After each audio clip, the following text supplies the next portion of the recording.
Longleat is a safari park. Well, it's more than that, but the main thing it's known for is its drive-through safari, which people often say is the best in the UK.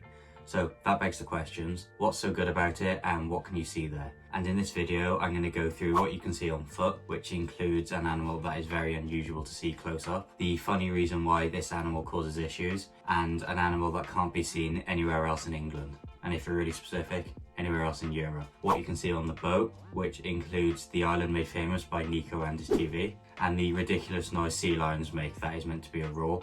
And finally, what you can see on the safari, which includes some close-up encounters, the reason the giraffes have to be separated, and the sad backstory of Anne the elephant. When you arrive, you'll drive down these paths, and can either continue towards the safari, which I wouldn't suggest, or you can park here to enter the park through here. You'll arrive into a lively central hub with lots of food stalls around, and you'll see the first animal area. As we walked in, we saw Compare the Market sitting on top of a high rock, which they choose for a good reason, as I'll get to later in the video, and two Binturong, which were doing what they do best. They share their enclosure with Asian short-clawed otters, which were enjoying one of their favourite activities, throwing a rock up and down. Hours of fun. These are the smallest species of otter, but they do also have the largest species of otter, which we got a good view of later in the video. Next door to them was the rock hyraxes, which can cause a few issues as they tend to play dead, which causes some people to panic and go and inform the zookeepers. Opposite to the hyraxes was an animal that is very unusual to see, especially as close as this. The dik-diks. They are very shy and typically will hide away from any noise, so to see two out in the open like this was very lucky. They get their name from the sound they make as a warning to others when they're running away from predators. There are a few other animals which we saw around here, ending in a meerkat walkthrough. Next time you see meerkats, keep an eye out for the highest points, because you'll often see one sitting on top. And if you're sad enough to read all the signs like me, you'll know that that's the sentry, which they always have to keep an eye out on predators.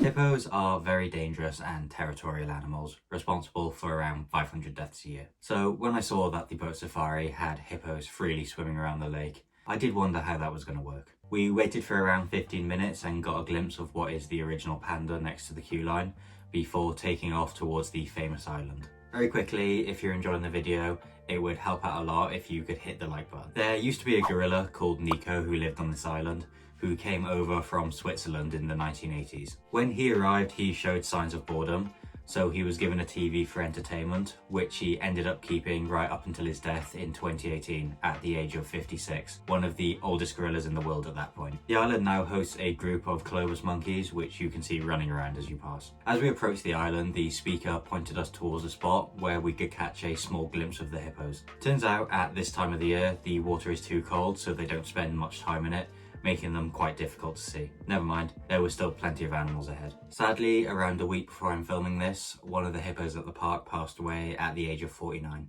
You can read more about that on their website or on their various social media accounts. As we came to the top of the lake, we saw the private estate of the local gorilla colony. They're living life out there with a good amount of space and no continuous stream of human heads poking in, just the occasional boat in the distance. As we turned away from the gorillas, the lake started to get more lively and several heads started popping up. As soon as the fish came out, for the next 5 minutes we had to endure this noise.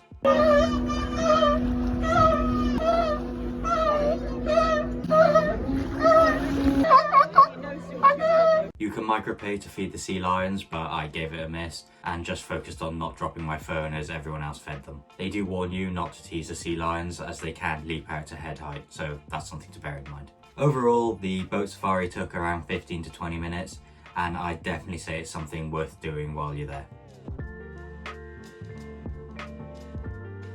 The final area before the safari has the second species of otter there and the animal that can't be seen anywhere else in Europe. But before then, we passed the second red panda enclosure. These are actually the original panda, as they were discovered around 50 years before the giant panda, so we're given the name first. There's a few other smaller enclosures around here before you reach the giant otters. They have a large outdoor area and another indoor area in the attached building, and as you can see, they're a lot larger than the previous otters.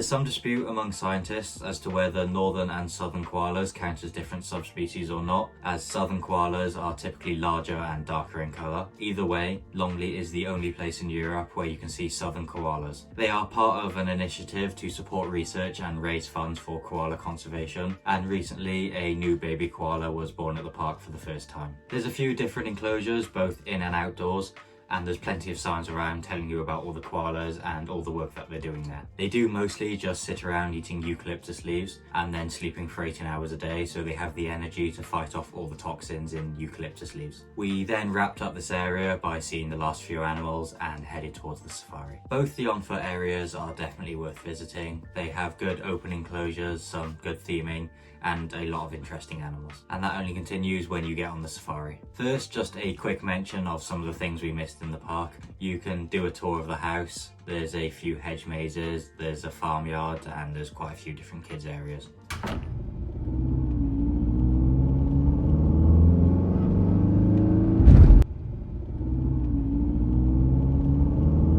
We did the safari in the afternoon, and unless you're one of the first in the park, that's what I'd recommend, so you miss all the morning traffic. I'd also recommend skipping another part of the safari, which I'll get to later in the video. But first, something I didn't expect: being back on foot straight away. At the start of the safari is an area that's themed like an African outpost, where you get a good view of the large field where the giraffes usually are, and you can go around a few smaller enclosures, including a lemur walkthrough. You can also see some of the other animals in the distance, like Anne the elephant and her custom-built house. The giraffes have to be moved to a different area because at this time of the year it's too cold for them to be outside all the time, and they need full access to a heated house so they don't just die in the field. It's right next to where you park, and they still have plenty of room there. The animals left to roam the cold field are the zebras, the wildebeest, and the ostriches.